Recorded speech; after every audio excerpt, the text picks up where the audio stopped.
Hello बच्चों, देखिए अभी हम लोग झारखंड बोर्ड क्लास 12 के प्री बोर्ड एग्जाम में फिजिक्स में पूछे गए सभी एमसीक्यू यानी ऑब्जेक्टिव क्वेश्चन का सही आंसर की को देखेंगे। तो चलिए वीडियो को शुरू करते हैं और प्री बोर्ड एग्जाम में पूछे गए फिजिक्स का सभी एमसीक्यू क्वेश्चन का सही आंसर को देखते हैं। देखिए सवाल नंबर 1 से। क्वेश्चन नंबर 1 है, यदि धन आवेश से किसी बिंदु से दूरी बढ़ जाती है तो बिंदु पर विभव का मान क्या होगा? आंसर होगा घट सकता है यानी घट जाएगा। देखिए किसी धन आवेश से किसी बिंदु पर विद्युत विभव का मान होता है V बराबर 1/4 pi epsilon not into Q बटा R, यानी दूरी विभव का व्युत्क्रमानुपाती होता है। ठीक है, विभव जो होता है दूरी का व्युत्क्रमानुपाती होता है, इसीलिए किसी बिंदु से दूरी बढ़ जाएगा तो विभव का मान घट सकता है यानी घट जाएगा। ठीक है, क्योंकि विभव का दूरी के साथ उल्टा संबंध है, इसलिए दूरी बढ़ने से विभव का मान घट जाएगा, घट सकता है। सही उत्तर बी होगा, बी। आगे देखिए सवाल नंबर 2।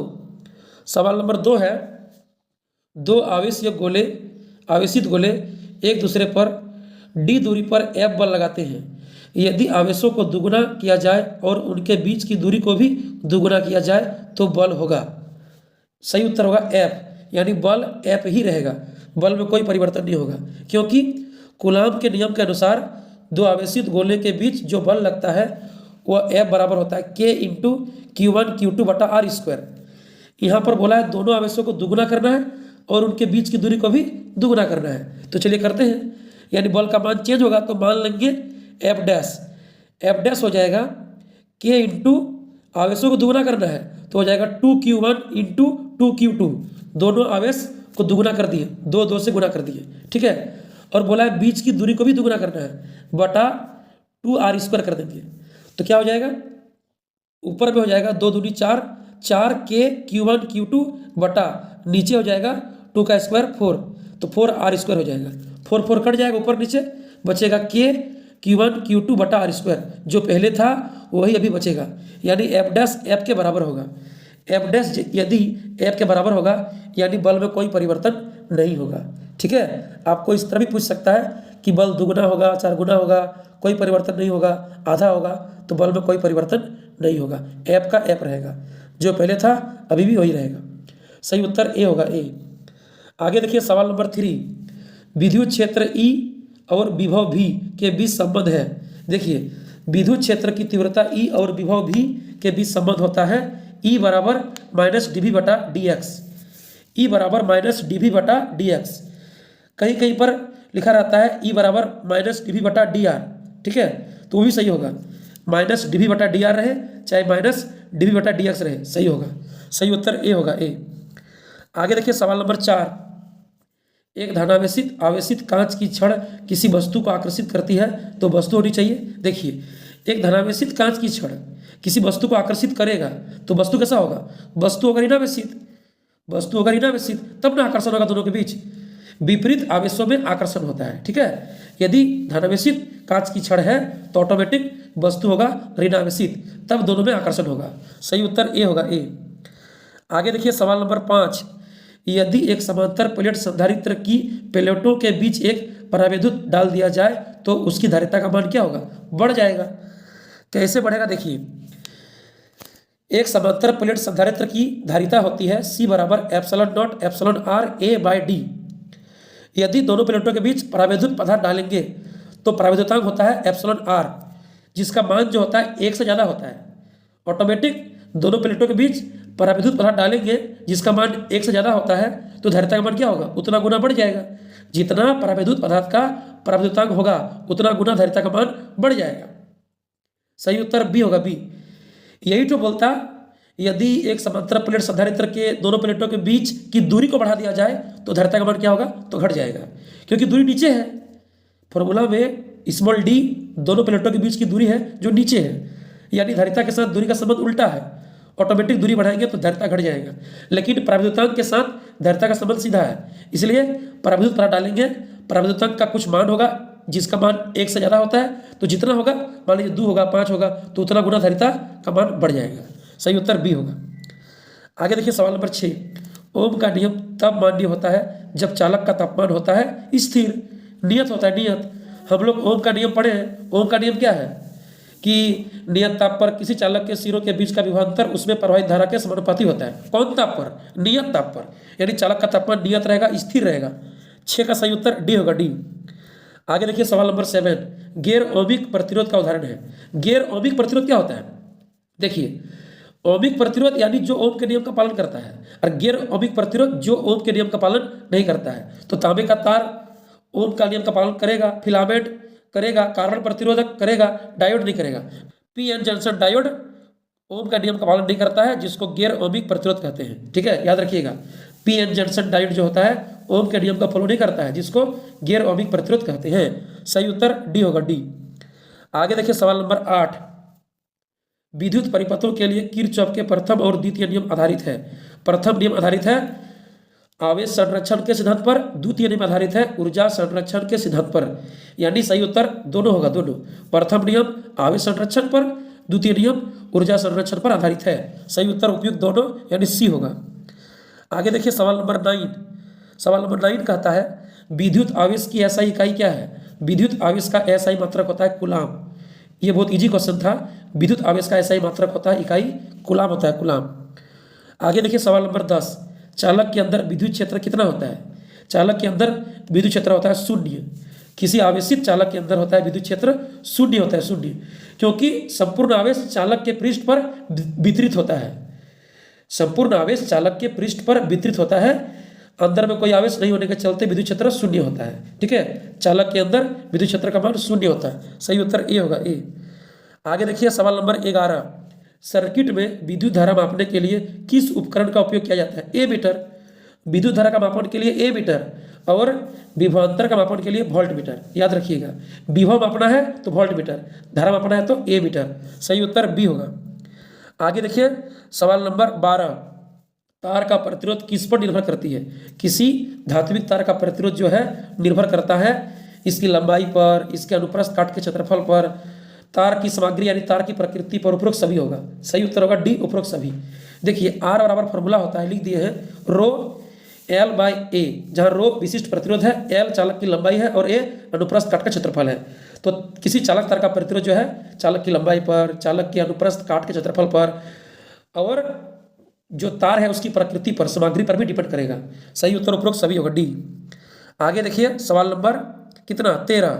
सवाल नंबर 13 देखिए 13, लंबे सीधे सोलेनॉइड के अंदर चुंबकीय क्षेत्र कैसा होता है? देखिए क्वेश्चन दिया है कि किसी लंबे सीधे सोलेनॉइड यानी परिनालिका, किसी लंबे सीधे सोलेनॉइड यानी परिनालिका के अंदर चुंबक क्षेत्र कैसा होता है? तो समान होता है, समान, एक समान होता है। याद रखिएगा, किसी लंबे सीधे परिनालिका सोलेनॉइड के अंदर चुंबक क्षेत्र होता है समान, एक समान होगा और मजबूत होगा, स्थिर होगा। एक समान और स्थिर और मजबूत होगा। सही उत्तर होगा बी।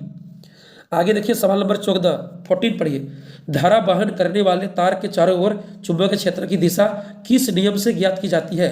फ्लेमिंग का बाएं हाथ के नियम से। याद रखिएगा, किसी धारावाही चालक तार के चारों ओर चुंबकीय क्षेत्र की दिशा फ्लेमिंग के बाएं हाथ के नियम के अनुसार ज्ञात किया जाता है।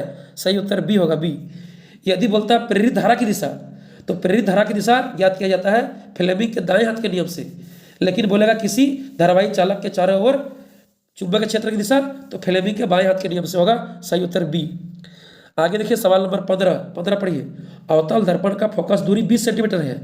यदि वस्तु 40 सेंटीमीटर की दूरी पर रखी गई है तो बनी हुई छवि का स्वभाव क्या होगा? देखिए अवतल दर्पण का फोकस दूरी 20 सेंटीमीटर है और वस्तु रखा गया है 40 सेंटीमीटर पर, तो फोकस दूरी का दुगुना क्या होता है? वक्रता त्रिज्या होता है। यानी वस्तु को रखा गया है सी पर, वक्रता त्रिज्या जो होता है फोकस दूरी का दुगुना होता है। फोकस दूरी 20 है, वस्तु रखा 40 पर, यानी वस्तु को रखा गया है वक्रता केंद्र पर रखा गया है। ठीक है, वक्रता केंद्र पर रखा गया, वक्रता त्रिज्या उसकी दूरी होगा। तो जब वस्तु वक्रता केंद्र पर रहता है तो वस्तु का प्रतिबिंब उधर ही बनता है, लेकिन समान आकार का बनता है, उल्टा बनता है, वास्तविक समान आकार का बनेगा। ठीक है, सही उत्तर होगा ए, वास्तविक और उल्टा, जिसको हम देख सकते हैं समान आकार का होगा लेकिन उल्टा बनेगा। ठीक है, सही उत्तर ए होगा। आगे देखिए सवाल नंबर 16 पढ़िए, एक लेंस की क्षमता +2 डायोप्टर है, लेंस की फोकस दूरी क्या होगी? देखिए फोकस दूरी एफ बराबर होता है 100/p सेंटीमीटर, यानी 100/2। लेंस की क्षमता पावर 2 है, तो पुट कर देंगे 100/p यानी 100/2, 50 सेंटीमीटर आंसर होगा। ठीक है, लेंस की फोकस दूरी निकालने का सूत्र होता है F बराबर 100/p, p का मान 2 है, 100/2 यानी 50 सेंटीमीटर आंसर। सही उत्तर होगा ए। आगे पढ़िए सवाल नंबर 17।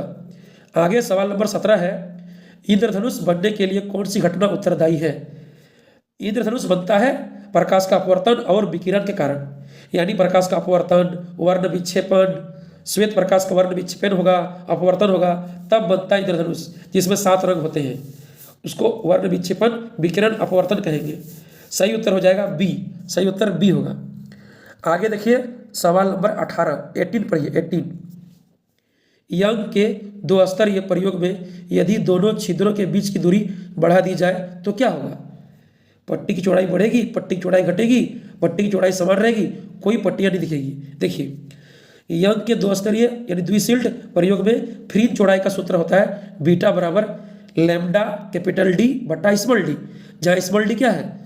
दोनों छिद्रों के बीच की दूरी है, यानी फ्रिंज की चौड़ाई का दोनों छिद्रों के बीच की दूरी स्मॉल डी के साथ उल्टा संबंध होता है, व्युत्क्रमानुपाती होता है। यदि दोनों छिद्रों के बीच की दूरी बढ़ा देंगे तो फ्रिंज चौड़ाई का मान क्या होगा? घट जाएगा। यदि लैम्डा तरंग दैर्ध्य का मान बढ़ाएंगे तो फ्रिंज चौड़ाई भी बढ़ जाएगा, क्योंकि लैम्डा ऊपर में है, समानुपाती है, फ्रिंज चौड़ाई के साथ तो बढ़ जाएगा। लेकिन यदि दोनों छिद्रों के बीच की दूरी स्मॉल डी का मान बढ़ा देंगे तो फिर फ्रिंज चौड़ाई के साथ स्मॉल डी व्युत्क्रमानुपाती होता है, उल्टा संबंध है दोनों के बीच, तो फ्रिंज की चौड़ाई, पट्टी की चौड़ाई क्या होगी? घटेगी, घट जाएगी। सही उत्तर होगा बी। आगे देखिए सवाल नंबर 19। सवाल नंबर 19 को पढ़िए 19। पीएन जंक्शन में धारा का प्रवाह किसके कारण होता है? पीएन जंक्शन डायोड में धारा का प्रवाह होता है इलेक्ट्रॉन और छिद्र दोनों के कारण होता है, हॉल्स के कारण भी और इलेक्ट्रॉन के कारण भी, दोनों के कारण पीएन जंक्शन डायोड में धारा का प्रवाह होता है, इलेक्ट्रॉन और छिद्र दोनों।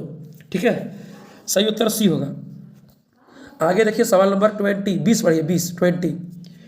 सौर सेल बनाने के लिए आमतौर पर किस सामग्री का उपयोग किया जाता है? सौर सेल बनाने के लिए उपयोग किया जाता है सिलिकॉन का, जो होता है मोबाइल का सिम या मोबाइल का चिप्स, वह सिलिकॉन का बना होता है। सौर सेल के निर्माण में उपयोग किया जाता है सिलिकॉन का, सिलिकॉन। सही उत्तर होगा बी, सिलिकॉन। आगे देखिए सवाल नंबर 21। निम्न में से कौन सा परमाणु संलयन की विशेषता नहीं है? इनमें से कौन परमाणु संलयन की विशेषता नहीं है? देखिए जब दो परमाणु का संलयन होता है, दो परमाणु के नाभिक का संलयन होता है तो ऊर्जा मुक्त होता है, उच्च तापमान की आवश्यकता होती है, एक भारी नाभिक का निर्माण होता है, लेकिन भारी नाभिक का विभाजन नहीं होता है। देखिए जब दो परमाणु के नाभिक का संलयन होगा तो ऊर्जा मुक्त होगा, उच्च तापमान की आवश्यकता होगा, भारी नाभिक का निर्माण होगा, लेकिन भारी नाभिक का विभाजन नहीं होगा। भारी नाभिक का विभाजन होता है नाभिक के विखंडन में, परमाणु विखंडन में। ठीक है, संलयन में नहीं। संलयन में एक भारी नाभिक का निर्माण होगा, संलयन में एक भारी नाभिक का निर्माण होगा, ऊर्जा मुक्त होगा, उच्च तापमान की आवश्यकता होगा। सही उत्तर सी होगा, भारी नाभिक का विभाजन यहाँ पर नहीं होगा, सी। आगे देखिए 22। माइक्रोवेव ओवन में किस प्रकार की विद्युत चुंबकीय तरंगों का उपयोग किया जाता है? माइक्रोवेव ओवन में किस प्रकार की विद्युत चुंबकीय तरंगों का उपयोग किया जाता है? तो आंसर का माइक्रोवेव, सूक्ष्म तरंगे। ठीक है, माइक्रोवेव ओवन में सूक्ष्म तरंगे माइक्रोवेव्स का यूज किया जाता है। सही उत्तर बी होगा, बी। आगे देखिए सवाल नंबर 23। सैटेलाइट संचार में किस विद्युत चुंबकीय तरंग का उपयोग किया जाता है? रेडियो तरंगे। याद रखिएगा, दूरसंचार, उपग्रह संचार, सैटेलाइट संचार में रेडियो तरंगे का उपयोग किया जाता है। सही उत्तर सी होगा। आगे देखिए सवाल नंबर 24। संचार प्रणाली में रिपीटर का कार्य क्या है? संचार प्रणाली में रिपीटर का कार्य होता है संकेतों को बढ़ाना और पुनः प्रेषित करना। देखिएगा कभी टीवी का या कोई फाइबर का, जियो फाइबर, एयरटेल फाइबर, तो बीच बीच में लगाया जाता है रिपीटर। रिपीटर क्या करता है? संकेतों का आवृत्ति को बढ़ाता है, उसको पुनः प्रेषित करता है रिपीटर। ठीक है, वो बीच बीच में तार के बीच बीच में लगाया जाता है। रिपीटर क्या करता है? संकेतों को रिपीट करता है, यानी बढ़ाता है और पुनः प्रेषित करता है, उसको पुनः भेजता है आगे की ओर। ठीक है, तो संकेतों का जो फ्रीक्वेंसी है उसको बढ़ाएगा और उसको पुनः आगे की ओर भेज देगा सूचना के लिए, प्रेषित कर देगा उसको। सही उत्तर बी होगा, बी। आगे देखिए सवाल नंबर 25। यही अंतिम क्वेश्चन है ऑब्जेक्टिव, यही लास्ट क्वेश्चन है। आवृत्ति मॉड्यूलेशन यानी एफएम में निम्नलिखित में क्या स्थिर रहता है? देखिए आवृत्ति मॉड्यूलेशन में आवृत्ति चेंज होगा, फेज चेंज होगा, तरंगदैर्घ्य चेंज होगा, लेकिन आयाम चेंज नहीं होगा। आवृत्ति मॉड्यूलेशन यानी फ्रीक्वेंसी मॉड्यूलेशन में आयाम एम्पलीट्यूड चेंज नहीं होगा, एम्पलीट्यूड स्थिर रहेगा। यही तो बोलता है आयाम मॉड्यूलेशन, तो आयाम मॉड्यूलेशन में फिर आवृत्ति चेंज नहीं होगा। ठीक है।